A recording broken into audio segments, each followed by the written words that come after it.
Ecco Maci, questa era la zona notte, come vedi è un appartamento molto grande, tu vivi da solo? E ne convivo come mamma e mio papà. Sì. Vieni ti faccio vedere il bagno. Sì, ah beh no, ma sai già come funziona. Perché come cugino che lavora dentro le fognature.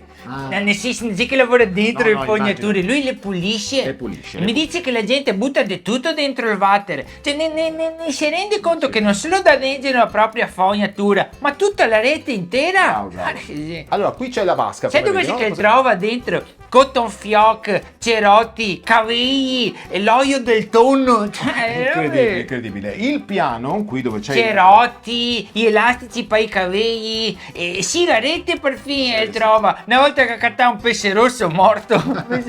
Qui c'è anche una bellissima finestra molto I ampia. bastoncini di ciupa ciupa. Una volta che Vieni, ti trova. faccio vedere il giardino, vieni. Una volta che trova perfino. Sai che i dischetti di cotone Maci, che usa. Dammi la mano, vieni, Sì, vieni con me. che usa vieni le con me. femmine per struccarsi. E una volta che trova perfino i cosi. Sai che tu vedi quei piccoli che ti trovi monouso tipo. E la bottigliata, quelli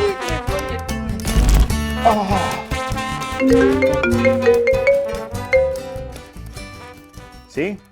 Carte di caramelle, scontrini, pannuini, vecchie medicine scadute, salviette umidificate, caucciù e tamponi usati. Perfino olive verdi che cattame cugino. Olive verdi che mi immagino uno che ha comprato 10 anni fa al barattolo, aperto una volta e è rimasto in frigo nascosto sulla portea e che ha deciso di buttarli sul water invece che sull'umido. Pronto? Pronto?